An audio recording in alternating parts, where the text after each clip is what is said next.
আসসালামু আলাইকুম। কি অবস্থা তোমাদের সবার? আজকে আমরা তোমাদের জন্য খুব খুব গুরুত্বপূর্ণ একটা কনটেন্ট নিয়ে আসলাম। সেটা হচ্ছে এইচএসসি সেকেন্ড ইয়ারে আমরা পড়াশোনা শুরু করতে চাচ্ছি। এক্সাক্ট প্ল্যানটা কি হওয়া উচিত? কোন জিনিসটাকে আমরা আগে পড়বো, কোন জিনিসটাকে আমরা পরে পড়বো? হ্যাঁ, অবশ্যই গ্রুপ সাবজেক্ট সায়েন্সের যেগুলা সেগুলা নিয়ে আমি আলোচনা করব এবং এক্সাক্টলি আমি যা করতাম সেটাই আশা করি আজকে আমি তোমাদের সামনে উপস্থাপন করতে পারবো। যে ভাইয়া আমি সেকেন্ড ইয়ারে পড়াশোনাটা এরকমভাবে করছিলাম। এই চ্যাপ্টারগুলা থেকে আগে কমপ্লিট করছিলাম, এই চ্যাপ্টারগুলোকে আগে ধরছিলাম। সেটা আর কি বইয়ের যে শুরুর চ্যাপ্টারই হবে এরকম কিন্তু না।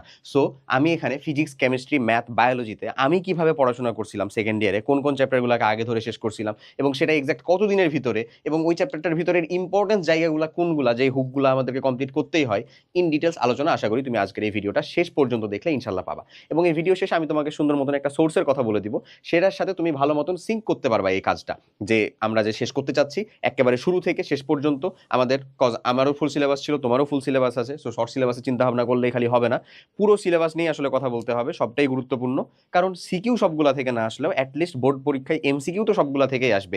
মিনিমাম একটা থেকে দুইটা তো আসবেই, পরবর্তীতে আবার তোমার অ্যাডমিশন টেস্ট তো আছেই। সো ইন ডিটেলস আমাকে চিন্তা করতে হবে, শেষ করব সবগুলা, প্রায়োরিটাইজ করবো কোনগুলা, ধরতে মানে শুরুতেই ধরবো কোনগুলা। এই শুরুতে ধরার ক্ষেত্রে সবসময় যে সব সাবজেক্টে কঠিন রাখতে হয় এরকম কিন্তু না। বিশ্বাস করো, এরকম কিন্তু না ভাইয়া। এটা একটা ঝামেলা আসে, এটা একটা ঝামেলা ক্রিয়েট হয়। কেন? কারণটা হলো যে সব সাবজেক্টে যদি তুমি কঠিন রাখো, ধরো ফিজিক্স সকালে পড়তেছো তখনও তুমি একটা কঠিন পড়তেছো, রাতে তুমি কেমিস্ট্রি বা বায়োলজি পড়তেছো তখনও তুমি একটা কঠিন কিছু পড়তেছো, তোমার একটা ফ্যাটিক চলে আসবে রীতিমতন, যে তুমি আর নিতে পারতেছো না, আরে ভাই কত কঠিন, এরকম কিছু। আর তারপরে সব সময় যে শেষে দেখবে যে সবগুলো সহজগুলো একসাথে পড়তেছো। সহজ আসলে কোনোটাই না, বাট পড়াশোনার পরিমাণটা কম ধরো, বা বোঝার পরিমাণটা কম, বা পেরেশানি কম, ওখানে এরকম ঘটনা ঘটতে পারে। তো পরে দেখা যাবে যে তুমি এটার কারণে দেখা যাচ্ছে ধীরে ধীরে ধীরে পড়াশোনার পরিমাণ কমায় অলসে পরিণত হচ্ছে এমন। তো প্রপার এটার সাথে একেবারে ভালো মতন মিল রাখতে হয়। সকালের কঠিন রাতের সহজ, বা রাতে কঠিন সকালের সহজ, বা বিকেলে সহজ, এরকম ভাবে টোটালটাকে মিল রাখতে হয়। বা আমি যে ফিজিক্স কঠিন ধরলাম, কেমিস্ট্রিকে অল্প ধরবো, বা এরকম ম্যাথকে অল্প ধরবো, এরকম এরকম ভাবে এই জায়গাটাকে একটু আগাতে হবে। চলো আর কথাবার্তা না বাড়ি, আমরা তাহলে শুরু করি যে আমরা আসলে কোন কোন চ্যাপ্টারগুলোকে কখন ধরবো। এখানে আমরা মেইনলি সেকেন্ড পেপার নিয়ে কথাবার্তা বলবো। বায়োলজি আমি পড়ছিলাম, বায়োলজির পড়ার অবস্থা আমার খুবই বাজে অবস্থা ছিল। ওখানে আমি ফার্স্ট পেপার সেকেন্ড পেপার দুই পেপার নিয়ে কথা বলবো, কারণ বিশেষত সবগুলাতেই দেখা যায় যে বায়োলজিটা উদ্ভিদ বিজ্ঞান প্রাণী বিজ্ঞান মিলাই হচ্ছে ফার্স্ট ইয়ারে পড়ানো হয়, সেকেন্ড ইয়ারে হচ্ছে মিলাই পড়ানো হয়। ওকে ভাই, তাহলে আশা করি তোমরা উপকার পাবা। চলো প্রথমে যেটা কথা চিন্তা করছি সেটা হচ্ছে আমাদের বহুল মানে একেবারে প্রচলিত ফিজিক্স। সো ফিজিক্সও কিন্তু অনেক কলেজে দেখা গেছে ফার্স্ট ইয়ার সেকেন্ড ইয়ারেও মানে দ্বিতীয় বর্ষের অনেক কিছু পড়ানো হয়, একেবারে হয় না আমি কিন্তু বলছি না, বাট ম্যাক্সিমাম প্র্যাকটিস কিন্তু এরকমই। ফার্স্ট ইয়ারে প্রথম পেপার পড়ানো হয়, সেকেন্ড ইয়ারে আমাদের সেকেন্ড পেপার পড়ানো হবে। তো সেকেন্ড ইয়ার তো পুরানা টেস্টের আগে তো সিলেবাস শেষ করা হয়, মানে সেকেন্ড ইয়ারে ভালো একটা কিন্তু গতি থাকে। ওকে, আমি তোমাকে ফিজিক্সে একেবারে কি কিছু জিনিসপাতি বলে দিই, সেটা হচ্ছে রীতিমতন চাবির মতন কাজ করবে এটা। প্রথম যে অধ্যায়টা তাপগতিবিদ্যা, স্থির তড়িৎ, চলতড়িৎ, এই তিনটা অধ্যায় তোমাকে ফার্স্ট অফ অল একেবারে খুব ভালো মতন কমপ্লিট করতে হবে ভাই, ভালো মতো। এবং বিশ্বাস করো, তুমি যদি আসলে এই চ্যাপ্টারটুকু কমপ্লিট করে ফেলো, ভালো মতো কমপ্লিট করতে হবে। এটুকু কমপ্লিট করলে তুমি ফিজিক্সের, খুব সত্য কথা, যতগুলো চ্যাপ্টার আছে তার 40%-এরও বেশি আসলে কমপ্লিট করে ফেললাম। ভাবা যায় তিনটা চ্যাপ্টারে, টোটালি চ্যাপ্টার কয়টা আছে? প্রায় 10টা মতন। 10টা চ্যাপ্টারের ভিতরে তিনটা চ্যাপ্টারের ভিতরেই দেখতে পাচ্ছ তুমি মানে 40%-এর বেশি কমপ্লিট করে ফেললা। ব্যাপারটা এরকম, 40%-এরও বেশি, আমি বলতেছি না এক্সাক্ট 40%, তারও বেশি কিন্তু, বিলিভ মি। ঠিক একই রকম ভাবে তুমি যদি এর সাথে ভৌত আলোক বিজ্ঞান না, জ্যামিতিক আলোক বিজ্ঞান যে পার্টটা আছে আমাদের ফুল সিলেবাসে, তো ফুল জ্যামিতিক আলোক বিজ্ঞান যে পার্টটা আছে সেটাকে যদি নিতে পারো, তাহলে এটা অ্যাবাউট টু চলে যায় হচ্ছে একেবারে 60%। অ্যাবাউট টু চলে যায় 60%, মানে এটার পার্সেন্টেজ ধরো একেবারে 45-এর কাছাকাছি, 45%-এর কাছাকাছি। এটুকু মিলেই তোমার মানে ফিজিক্সের অর্ধেকের বেশি কমপ্লিট করা হয়ে গেল লিটারেলি। তার সাথে যদি আধুনিক পদার্থবিজ্ঞানটাকে যোগ করে দিতে পারো, তাহলে হয়ে যায় তোমার রীতিমতন 70% বা তার থেকেও বেশি ভাগ, 70% আপ লিটারেলি। এই যদি যদি কেউ চিন্তা করতে যায় যে তার ফিজিক্সে পাস নিয়ে আসতে হবে, এই কয়টা সাবজেক্ট, এই কয়টা চ্যাপ্টার যদি সে পড়ে, সিকিউ প্র্যাকটিস করে যায়, সিকিউ কমপ্লিট করে যায়, সে পাস ইজিলি করে নিতে পারবে। সে যদি চিন্তা করে আমি সবগুলো চ্যাপ্টার না কমপ্লিট করে এই 5টা চ্যাপ্টার আমি কমপ্লিট করব, এই 5টা চ্যাপ্টার কমপ্লিট করলে মানে ভালো মতন কমপ্লিট করবে, মানে একাডেমিক পড়বে, তারপরে কোশ্চেন প্র্যাকটিস করবে, তারপরে এমসিকিউ প্র্যাকটিস করবে, সিকিউ প্র্যাকটিস করবে, ওখান থেকে ভালো মতো পড়ার যেটা কথা বলতেছি, 5টা চ্যাপ্টার যদি পড়তে পারে, ওর এখান থেকে ইজিলি মানে A+ গ্র্যাব করে নেওয়ার মতন মার্ক সে উঠাইতে পারবে। বিশ্বাস করো সম্ভব এটা লিটারেলি। তো তাহলে এই কয়টা চ্যাপ্টার যেটা লিখছি, এগুলো প্রত্যেকটাই কিন্তু হাতির মতো চ্যাপ্টার ভাইয়া। তার ভিতরে আমাকে প্রথমে আমি যেটা ধরবো সেটা হচ্ছে তাপগতিবিদ্যা। এটার সাথে অন্যান্য কোনো চ্যাপ্টার খুব বেশি রিলিভেন্ট তুমি পাবা না। হ্যাঁ, কাজ ক্ষমতা শক্তির কিছু রিলিভেন্সি পাবা, হাইয়েস্ট অতটুকু পর্যন্তই, যেহেতু শক্তি আছে এখানে, তাপ শক্তি, তাপগতিবিদ্যার প্রথম সূত্র, দ্বিতীয় সূত্র, সবকিছু কার্নো ইঞ্জিন থেকে শুরু করে শেষ পর্যন্ত তোমাকে কমপ্লিট করতে হবে, প্রত্যেগামী অপ্রত্যগামী প্রক্রিয়া, তারপরে হচ্ছে এন্ট্রপি, সবকিছু। ওকে, এটুকু কমপ্লিট করার পরে স্থির তড়িৎটা পড়বা।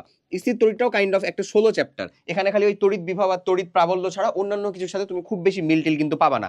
বাট দ্য থিং, চলতড়িৎ, এটা যদি তুমি ভালো মতন কমপ্লিট করো তাহলে তোমার অনেকখানি জিনিসপাতি আসলে ক্লিয়ার হবে।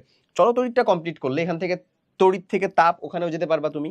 তারপরে চলতড়িৎ থেকে সেমিকন্ডাক্টরের যে চ্যাপ্টারটা আছে সেই চ্যাপ্টারের সাথে রিলেট করা যায়, ওই বর্তনী টর্তনী ব্যবহার করে ওটার সাথেও ব্যবহার করা যায়। সো চলতড়িৎ চ্যাপ্টারটার সাথে কিছুটা রিলেশন আছে ওই সেমিকন্ডাক্টরের জায়গাটার। সো তাই ওই জায়গাটাকে তুমি একটু ভালো মতন কমপ্লিট করবা বা পড়বা। সো প্রথম 3টে চ্যাপ্টারকে সিরিয়ালি রাখতে হবে। ফিজিক্সের ক্ষেত্রে এটা আলাদা রকম করতে যেও না, আলাদা করতে যাওয়ার দরকার নেই। প্রথম 3টে চ্যাপ্টারকে সিরিয়ালি রাখবা। তারপরে চৌম্বকের যে 2টা চ্যাপ্টার আছে সেই 2টা চ্যাপ্টার পড়বা না বলবো না, যদি সিকোয়েন্স মেনটেন করে পড়তে চাও পড়তে পারো, বাট আমার সাজেশন হচ্ছে রাখো ওটা, পরে পড়ো, সমস্যা নেই, পড়বা তো অবশ্যই পরে পড়বা। চলে আসো হচ্ছে জ্যামিতিক আলোক বিজ্ঞান।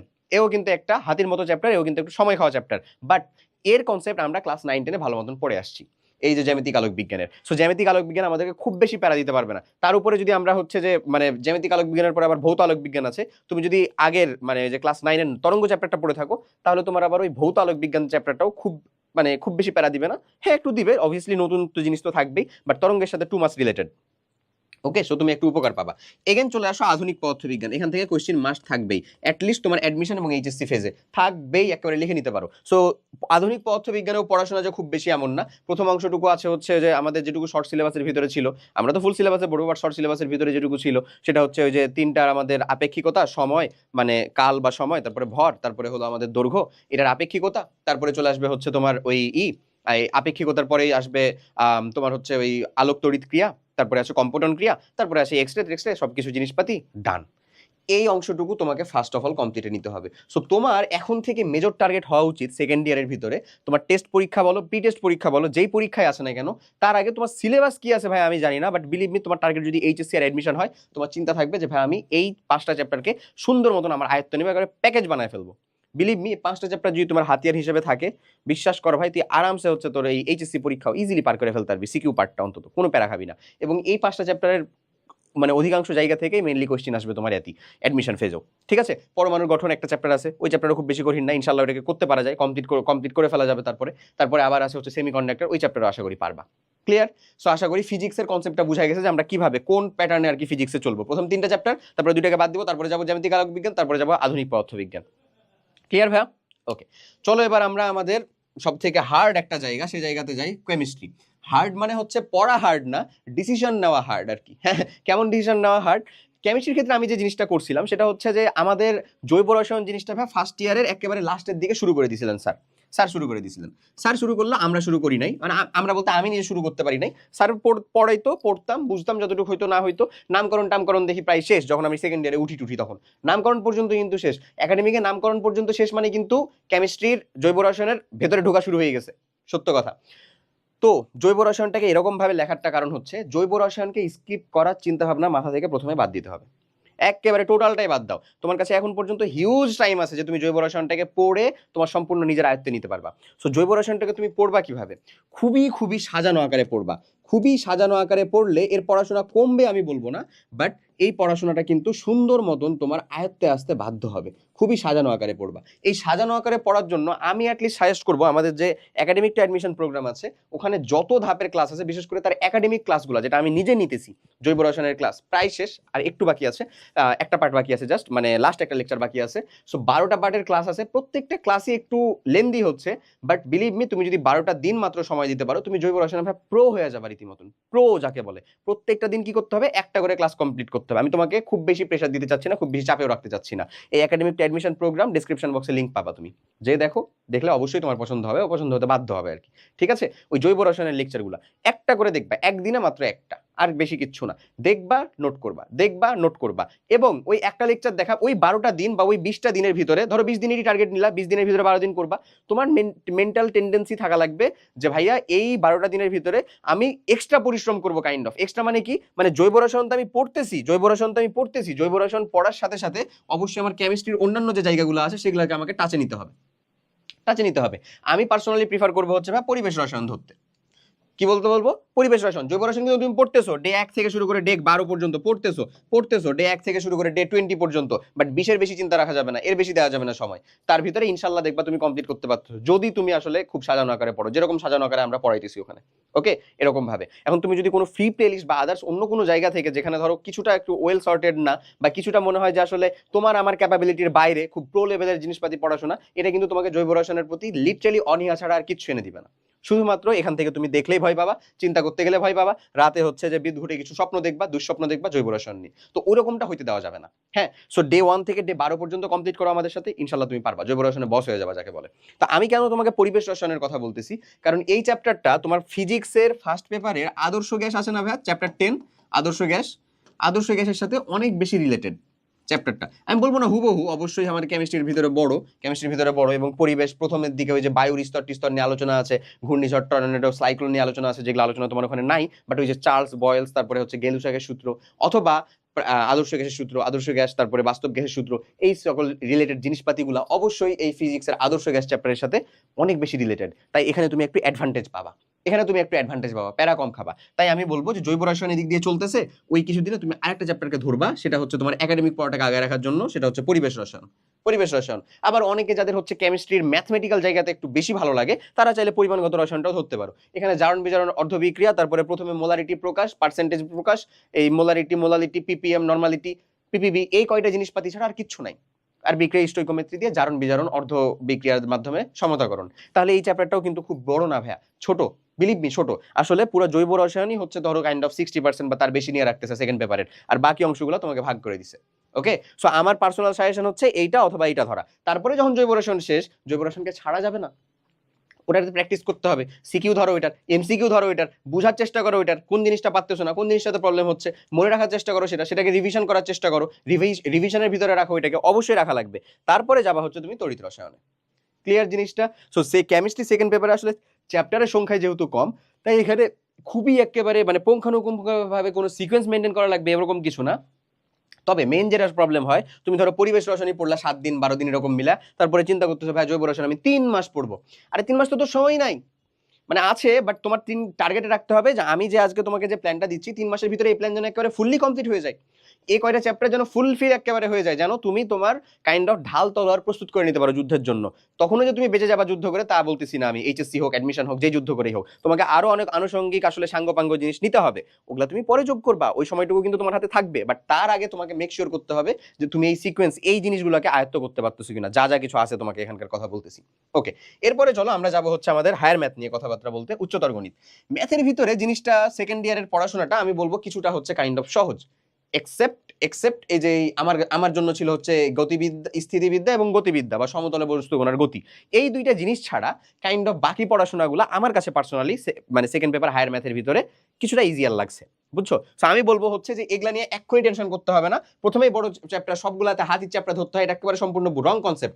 এখানে তুমি যে প্রথম চ্যাপ্টারটা ধরবা সেটা হচ্ছে জটিল সংখ্যা তোমরা অনেকেই ফার্স্ট ইয়ারে কমপ্লিট করে রাখছো আমি জানি, বহুপদীও তোমরা অনেকেই ফার্স্ট ইয়ারে কমপ্লিট করে রাখছো আমরা জানি, যারা কমপ্লিট করে রাখছো তারা কমপ্লিট করে ফেললা, যারা কমপ্লিট করে রাখো নাই তারা প্রথমে তো এই সিকোয়েন্সটাই ধরবা, জটিল সংখ্যা ধরবা প্রথমে, তারপরে বহুপদীতে আসবা, তারপরে যদি সম্ভব হয় দ্বিপদী ধরে নিবা, যদি দেখো যে জটিল সংখ্যার বহুপদীতে ভাই অনেকদিন সময় চলে যাচ্ছে আসলে মনে হচ্ছে, তাহলে দ্বিপদীটাকে সাইডে রাখো, সমস্যা নাই, এটা হচ্ছে তোমার রীতিমতন ঐচ্ছিক হইলো, বুঝছো? মানে কমপ্লিট তো করবা, এই যে সিকোয়েন্সটা মেনটেন করার কথা বলতেছি এটা ঐচ্ছিক হইলো। যদি দেখো যে ভাই আসলে এই 2-3টা চ্যাপ্টার করতে অনেক সময় লেগে যাচ্ছে, মানে আমি যে করতেছি কেবল কি বলে বীজগণিত করতেছি, জ্যামিতিতে হাত দিতে পারিনি, ত্রিকোণমিতিতে হাত দিতে পারিনি, সময় লেগে চলে যাচ্ছে, কারণ এখানে তো বিভাগ থাকে, এখানে তো কাহিনী আছে আবার, দ্যাটস ওয়াই তুমি চাইলে দ্বিপদীটাকে বসায় রাখতে পারো। বাট তোমার যদি দেখা যায় এই দুইটার ভিতরে যে কোনো একটাও কমপ্লিট হয়ে থাকে ফার্স্ট ইয়ারে বা এখন পর্যন্ত কমপ্লিট হয়ে গেছে, তাহলে আমি বলবো অবশ্যই বহুপদী দ্বিপদী দুইটাকে ঠিক মতন করার। ওকে, ক্লিয়ার? এরপরে চলে আসবা ভাইয়া তুমি কণিকটা করতে। কণিকের ক্ষেত্রে তোমাকে করতে হবে হচ্ছে পরাবৃত্ত, উপবৃত্ত, অধিবৃত্ত, বুঝতেছো? সো এই কণিক কমপ্লিট করার জন্য হাইয়েস্ট টাইম দেওয়া যেতে পারে হচ্ছে 12 ডেজ, 12 দিন, বিলিভ মি 12 দিন এটা সম্ভব, প্যাকেট করে ফেলা সম্ভব রীতিমতন কণিককে। এখন 12 দিন মানে কি 12 দিন সোলো খালি কণিক পড়বা না রে গাধা, প্রত্যেক দিনই তো আমি ফিজিক্স, কেমিস্ট্রি, ম্যাথ, বায়োলজির ভিতরে যে কোনো দুইটা সাবজেক্ট পড়তেছি প্রত্যেক দিনই তো। আর এই 12 দিন যদি হয় হচ্ছে এরকম, এই যে আমার হচ্ছে জৈব রসায়নের ওই 12 দিন, ওই 12 ডেজ, 1 ডে 2 ডে 3 ডে, এরকম ভাবে যে আমাদের 12 দিনের 12টা লেকচার কমপ্লিট করব, তাও কোনো সমস্যা নাই, ওটি চালাতেও তোমাকে হচ্ছে যে 12 ডেজের কণিকটা কমপ্লিট করতে হবে। কণিকের আমাদের একাডেমিক টু অ্যাডমিশন যে প্রোগ্রাম আছে সেখানে একাডেমিক ক্লাসে জয়টা ক্লাস আছে কমপ্লিট করো, নাথিং এলস, আর কিচ্ছু লাগবে না, ওটাও কমপ্লিট কমপ্লিট করতে পারলে more than enough, believe me, সম্ভব, তুমি ইজিলি কমপ্লিট করতে পারবা। এবং টার্গেটে রাখবা জয়টা পার্ট তয়টা দিন, জয়টা পার্ট তয়টা দিন, নাথিং এলস, জয়টা পার্ট তয়টা দিন। আর প্রত্যেক দিন তোমাকে মিনিমাম 2টা বিজ্ঞানের সাবজেক্ট তো রাখাই লাগবে পড়াশোনার ভিতরে, অবশ্যই মাস্ট। ওকে, তারপরে যাবা হচ্ছে বা কণিকের পরে বিপরীত ত্রিকোণমিতি। বিপরীত ত্রিকোণমিতিক অনুপাত কিন্তু খুবই খুবই গুরুত্বপূর্ণ অনেক কনসেপ্টের জন্য, ডিফারেন্সিয়েশন, ইন্টিগ্রেশন, তারপরে তোমার অ্যাডমিশনের পরীক্ষা, তোমার এইচএসসির এমসিকিউ, সব জায়গাতেই খুবই গুরুত্বপূর্ণ। এবং এটা যেহেতু ত্রিকোণমিতির সাথে অনেকটাই রিলিভেন্ট, যারা একটু ত্রিকোণমিতিটা ভালো করে কমপ্লিট করে আসছো, ফার্স্ট পেপারে 7 নাম্বার চ্যাপ্টার যেটা আমার কমপ্লিট ছিল, তারা এখানে অবভিয়াসলি অ্যাডভান্টেজ পাবা। আমি বলবো না হচ্ছে যে হুবহু হয়ে চলে আসবে এখানে, বাট অ্যাডভান্টেজ পাবা। আবার কোনিকে তারা অ্যাডভান্টেজ পাবা যারা ফার্স্ট ইয়ারের বৃত্ত এবং সরলরেখা ভালো মতন কমপ্লিট করছো। সরলরেখার কনসেপ্ট থাকলে তো স্পর্শক রিলেটেড সকল জিনিসে তুমি অনেক বেশি অ্যাডভান্টেজ পাবা, অনেকের থেকে হচ্ছে বেশি আগায় থাকবা। এরপরে যাবা হচ্ছে স্থিতিবিদ্যা গতিবিদ্যা। স্থিতিবিদ্যা গতিবিদ্যা আমি তাও বলবো যে তোমার যদি অন্যান্য গুলাতে দেখো যে তুমি আসলে ফ্রুটফুল টাইম বের করতে পারছো, অন্যান্য গুলাতে আগায় আসো, তখন স্থিতিবিদ্যা গতিবিদ্যা ধরো। যদি দেখা যায় যে না, এইটি করতে অনেক সময় চলে গেছে এবং আরো একটা সিওর সিকিউ জায়গা তুমি চাচ্ছ, তাহলে স্থিতিবিদ্যা গতিবিদ্যাকে রাখো ভাই। সম্ভাবনা, বিস্তার পরিকল্পনা ও সম্ভাবনা ধরো। বিস্তার পরিকল্পনা সম্ভাবনা কমপ্লিট করো, জিনিসটা সহজ, বুঝতেও পারবা, ইজিয়ার লাগবে, কোশ্চিনও মাস্ট আসবেই। যেহেতু কোশ্চিন আসবে তার মানে উত্তর কমপ্লিট করলেই তো ডান, ক্লিয়ার। সো অবশ্যই অবশ্যই চেষ্টা করো যেন বিস্তার ও সম্ভাবনাটাও কমপ্লিট করে ফেলতে পারো। তারপরে হাত দাও এই হাতি দুইটাকে। এই হাতি দুইটার ক্ষেত্রে স্থিতিবিদ্যার কথা আমি বলবো যে আমি বলতেছি না হুবহু, বাট এটা রিলেটেড ভাইয়া লিটারেলি। ওই যে তুমি ফার্স্ট পেপারে যে ভেক্টর এবং বলবিদ্যাটা পড়ছো না, ভেক্টর এবং বল, নিউটনিয়ান বলবিদ্যা, নিউটনিয়ান বলবিদ্যাটা না, বলবিদ্যা বলবো আমি, তো ওইটা কিন্তু ভেক্টর আর বলবিদ্যার সাথে অনেকটা রিলেটেড, অনেকটা, হুবহু কখনো বলতেছি না, হুবহু বলতেছি না আমি, অনেকটা রিলেটেড। তাই ওই দুটা কমপ্লিট করে থাকলে স্থিতিবিদ্যাতে কিছুটা হলেও তুমি অ্যাডভান্টেজ পাবা। ঠিক একই রকম সমতলে বস্তু কোণার গতির কথা যদি আমি বলি, তাহলে এটা তোমার ফার্স্ট পেপারের ফিজিক্স ফার্স্ট পেপারের যে গতিবিদ্যা ছিল সেটার সাথেও কিন্তু রিলেটেড, রিলেটেড, হুবহু না, রিলেটেড। তো রিলেটেড হইলেও ওখানে দেখা যেত ম্যাথমেটিক্যাল এক্সপ্রেশনগুলো বেশি থাকতো, ম্যাথ করতে দিত, উত্তর কত হয়েছে, নিউমেরিক্যাল ভ্যালু আসতো উত্তরে। আর এই সকল জায়গাতে দেখবা বেশিরভাগই প্রমাণ আসছে, প্রমাণ করে দেখো 1/t=1/t2 1/t3, এরকম ভাবে প্রমাণ দেখাইছে, প্রমাণ করে দেখো কে আগে যাবে কে পরে যাবে, এরকম রিলেটেড প্রমাণগুলো আসবে হচ্ছে বেশি। তো আমার পার্সোনাল সাজেশন এই দুটাকে সব লাস্টে যে ধরা, সব লাস্টে যে ধরা। ইভেন যদি যোগাশ্রয়ী প্রোগ্রাম করার ইচ্ছা থাকে তো চাইলে যোগাশ্রয়ী প্রোগ্রাম, শুরুর দিকের বাস্তব সংখ্যা, এটিও চাইলে দেখতে পারো, ঠিক আছে। তারপরে যে হচ্ছে এগুলাকে ধরা, এগুলাকে শুরুর দিকে ধরলে শুধু শুধু শুধু শুধু অতিরিক্ত চিন্তা ভাবনা করা এবং অতিরিক্ত হচ্ছে ধরো লোড নিতে চাওয়া ছাড়া আর কিচ্ছু না। এরা যে তোমাকে খুব বেশি মার্ক গ্র্যাব করে এনে দিবে এমন কিন্তু না। এ যে এটা ম্যাথ থাকবে তোমার ওই কণিক, বিপরীত ত্রিকোণমিতি, জটিল সংখ্যা, বহুপদী, এগুলা থেকেও সেম পরিমাণ ম্যাথ থাকবে। সো তুমি ওগুলা থেকে উত্তর করতে পারলেও তো এনাফ। টিচার কি এটা দেখবে যে না ওই স্থিতিবিদ্যা করছে দ্যাটস ওয়াই তাকে আমি 10 মার্কের জায়গাতে 12 মার্ক দিব, এমন কখনো কিন্তু না। ওকে, এরপরে চলো সব থেকে আমার জন্য আসলে কঠিন জায়গা, বিশেষ করে বায়োলজি। এই বায়োলজি আমি কেমনে পড়ছিলাম সেটাই মনে আছে, বাট কি পড়ছিলাম ভাই এটা লিটারালি খেয়ে ফেলছি। হ্যাঁ, তো আমি দেখো আমি সিকোয়েন্সটা বলে দিচ্ছি, আমার যেগুলো মনে আছে এগুলা। সমন্বয় ও নিঃসরণ চ্যাপ্টারটা অনেক প্যারা দিছিল আল্লাহর ওয়াস্তে। তো আমি বলবো হচ্ছে যে একটু হচ্ছে যে ওই যে আমাদের যে ক্লাসগুলো নিচ্ছে, তোমার তানজিম ভাইয়া নিছে, তারপর হচ্ছে মাহি ভাইয়া নিছে, মুসাইব ভাইয়া নিছে, এরা যারা ক্লাসগুলো নিছে, এই ক্লাসগুলো যদি আমি আসলে পাইতাম ওই সময়, আমি মনে করতাম যে আসলে অনেক বেশি মানে ভালো মতন করে পাচ্ছি। কারণ এখানে ওটা ভেঙে ভেঙে বুঝিয়ে দেওয়া হচ্ছে কোথা থেকে কোথায় যাচ্ছে। বায়োলজি জিনিসটা খুব কঠিন না লিটারেলি, এরকম ভাবে ক্লাসগুলো করতে পারলে, এরকম বুঝে বুঝে যদি পড়তে পারা যেত তাহলে। তো কোথা থেকে কোন হরমোন কিভাবে নিঃসরণ হচ্ছে, কোন হরমোনের সিকোয়েন্সটাকে কিভাবে মনে রাখবো, কোনটার কাজ কি, ইচ অ্যান্ড এভরিথিং তোমাকে ডিটেলস এখানে বলে দেওয়া হচ্ছে। সেই চ্যাপ্টারটাকে একেবারে আগে ধরবা, কারণ এই চ্যাপ্টার থেকে কোশ্চেন মেডিকেল অ্যাডমিশন টেস্ট থেকে শুরু করে ভার্সিটি, তারপরে হচ্ছে তোমার এইচএসসি এক্সাম, সব জায়গাতে খুব ভালো পরিমাণে হটস্পট থাকে আসেই। জিনতত্ত্ব ও বিবর্তন খুবই খুবই গুরুত্বপূর্ণ ভাইয়া। যতগুলা হচ্ছে তোমার স্বায়ত্তশাসিত ভার্সিটি আছে, এগুলাতে, কৃষি ইউনিভার্সিটি, এগুলাতে সব থেকে বেশি পরিমাণে কোশ্চেন আসে। মানে তোমার হচ্ছে এতগুলো চ্যাপ্টার আছে, তারপরেও একটা একটা চ্যাপ্টার থেকে 2টা 3টা করে কোশ্চেন থাকে। ওগুলো ওরকম একটা চ্যাপ্টার হচ্ছে যে জিনতত্ত্ব ও বিবর্তন সেকেন্ড পেপারের, মানে হচ্ছে আমাদের প্রাণী বিজ্ঞানের, আর উদ্ভিদ বিজ্ঞানের হচ্ছে জীব প্রযুক্তি। এটা তো কৃষির আসলে একেবারে খুবই পছন্দের জায়গা ভাই, খুবই পছন্দের জায়গা, জিএমও হ্যানত্যান এগুলা সেগুলা সবকিছু। আর এই যে মেন্ডেলের গ্রেগর জোহান মেন্ডেলের যে হচ্ছে অনুপাতের, তারপরে তার ভিন্নতা, তারপরে তার হচ্ছে ব্যতিক্রম সব। এরপরে উদ্ভিদ বিজ্ঞানের টিস্যু ও টিস্যুতন্ত্র, এই চ্যাপ্টারটাও হচ্ছে যে এই সময় আগে শুরু করবা যদি না কমপ্লিট করা হয়ে থাকে। আর উদ্ভিদ শারীরতত্ত্ব, উদ্ভিদ শারীরতত্ত্বটা যে এক প্যারা দিত রে ভাই, চিন্তা থাকতো আমার যেদিন যে বায়োলজি পড়া লাগবে আর উদ্ভিদ শারীরতত্ত্ব, ভেতর থেকে হচ্ছে আলাদা একটা কান্দন চলে আসতো রীতিমতন, এমন লাগতো ফিল। সো যাই হোক, আশা করি বুঝাইতে পারছি ফিজিক্স, কেমিস্ট্রি, ম্যাথ, বায়োলজির শুরু চ্যাপ্টারগুলো কোনগুলা। এখন তুমি এর সাথে ভালো করে মিলায় দেখো যে তোমার সেকেন্ড ইয়ারের আসলে কত অংশটুকু কমপ্লিট হয়ে আছে, কোন কোন চ্যাপ্টারগুলো এখনই তোমার নখদর্পণে, কোন কোন চ্যাপ্টারগুলো অলরেডি তুমি শেষ করে ফেলতে পারছো। আর যদি শেষ না হয়ে থাকে তাহলে এই যে এক্ষুনি একেবারে ভিডিও দেখার পর থেকে শুরু করো, ডিসক্রিপশন বক্সে লিংক দেওয়া আছে প্রোগ্রামে। যদি মানে এখনো তুমি এখানে যুক্ত না হয়ে থাকো তাহলে এনরোল করো, যুক্ত হও, যুক্ত হও এবং হচ্ছে যে কতদিন লাগবে তোমার টোটাল সবগুলার পার্টকে চিন্তা করে একেবারে তোমার মাস্টার প্ল্যানটা বানায় ফেলো। এই মাস্টার প্ল্যান অনুযায়ী যে চলতে থাকো ভাই, বিলিভ মি উইথিন 3 মান্থস তুমি এই সকল চ্যাপ্টার, আমি পিসিএমবির যে কয়টা চ্যাপ্টার দেখালাম সে কয়টা চ্যাপ্টারে আসলে একটা ভালো দখল নিয়ে নিতে পারবা এবং তোমার এইচএসসি আর অ্যাডমিশন নামক যুদ্ধের ঢাল তলোয়ার ইনশাল্লাহ রেডি হয়ে যাবে জাস্ট এতটুকু পর্যন্ত কমপ্লিট করতে পারলে। সবাই অনেক অনেক ভালো থাকো, দেখা হবে পরের কোনো একটা ভিডিওতে। আশা করি আজকের ভিডিওটা অনেক উপকার হয়েছে, তোমার উপকার হলে অবশ্যই জানাও। তো সবাই ভালো থাকো, আল্লাহ হাফেজ, আসসালামু আলাইকুম।